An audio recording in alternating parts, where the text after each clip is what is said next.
حضرت زکریا علیہ السلام تھے جو حضرت مریم کے خالو بھی تھے. حضرت زکریا نے حضرت مریم رضی اللہ تعالیٰ عنہ کو اپنی کفالت میں اپنی پرورش میں لے لیا اور بیت المقدس کی بالائی منزل میں تمام منزلوں سے الگ ایک محراب بنا کر حضرت مریم کو اس محراب میں ٹھہرایا. چنانچہ حضرت مریم رضی اللہ تعالیٰ عنہ اس محراب میں اکیلی عبادت میں مصروف رہتی, اللہ تعالیٰ کی عبادت میں مصروف رہتی. حضرت زکریا صبح و شام محراب میں ان کی خبر گیری کے لیے آتے اور خورد و نوش کا انتظام کرتے, ان کو کھانا وغیرہ بھی پہنچاتے.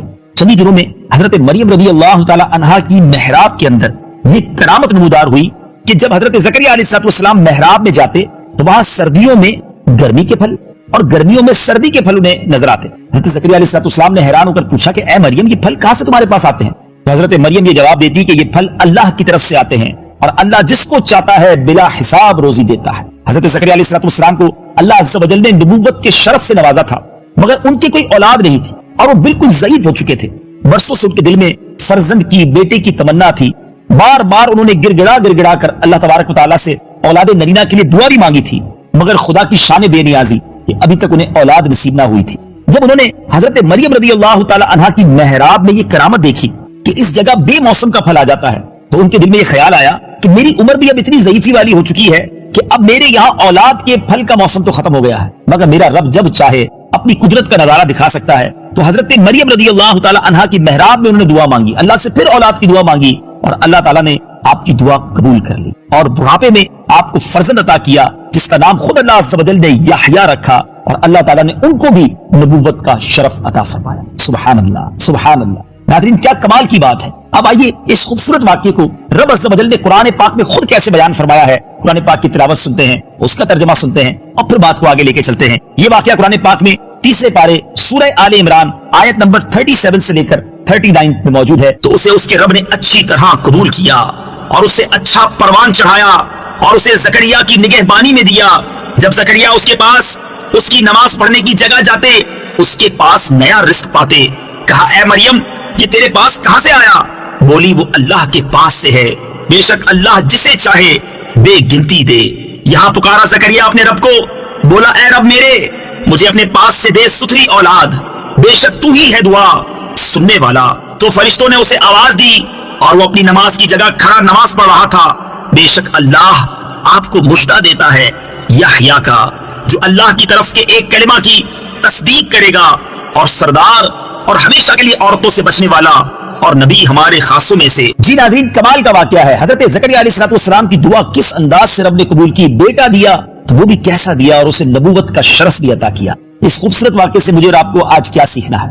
پہلی بات جو علماء نے لکھی کہ اس واقعے سے کیا معلوم ہوا کہ حضرت مریم رضی اللہ تعالی عنہا صاحب کرامت اور مرتبہ ولایت پر فائز ہیں, کیونکہ خدا کی طرف سے ان کی محراب میں پھل آتے تھے, اور وہ بھی جاڑوں کے یعنی سردیوں کے موسم میں گرمیوں کے پھل, گرمیوں کے موسم میں سردیوں کے پھل. یہ ان کی ایک عظیم و شان کرامت ہے جو ان کی ولایت کی شاہد ہے. اور یہاں ایک اور بات بڑی کیٹیگوریکلی کلیئر ہو جاتی ہے کہ اللہ کے ولیوں کی کرامت کا ثبوت تو قرآن سے موجود ہے. حضرت مریم نبی تو نہیں تھی نا, وہ تو ولیہ تھی, نیک خاتون تھی.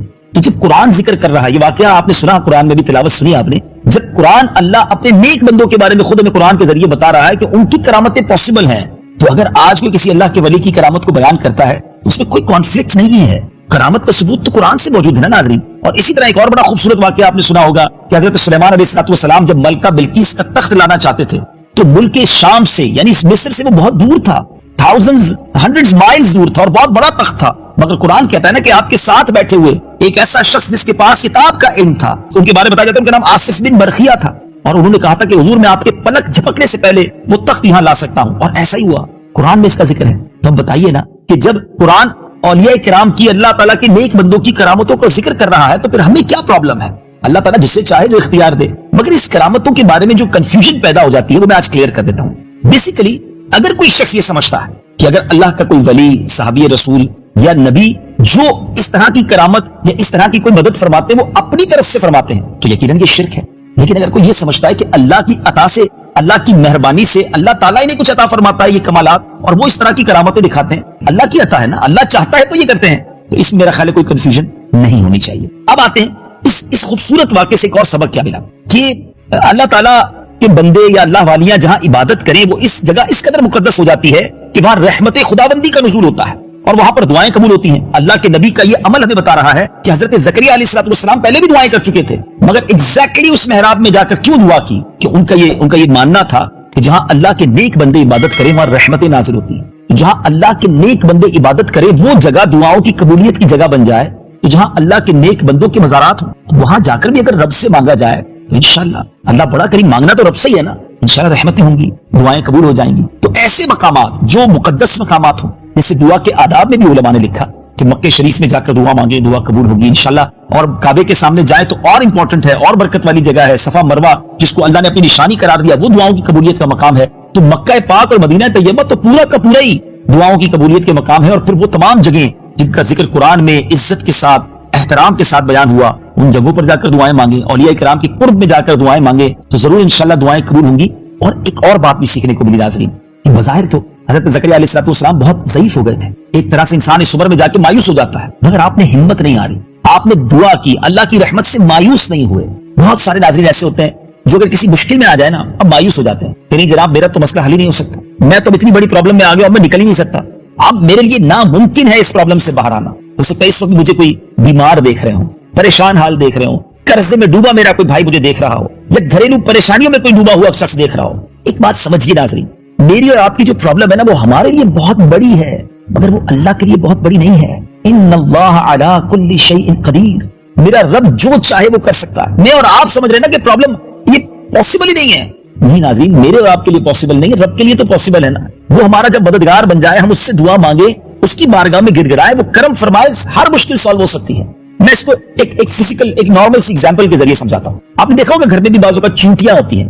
اگر کوئی چونٹی سفر کر رہی ہے, جا رہی ہے, اور آپ اس کے آگے ایک سیب رکھ دیں, اس چونٹی کے ساتھ کیا ہوگا؟ وہ تو رک جائے گی, اس کو تو ایک بہت بڑا پہاڑ سامنے نظر آئے گا, وہ سیب کو ہٹا بھی نہیں سکے گی, اور وہ سمجھے گی کہ ابھی راستہ بلاک ہو گیا ہے.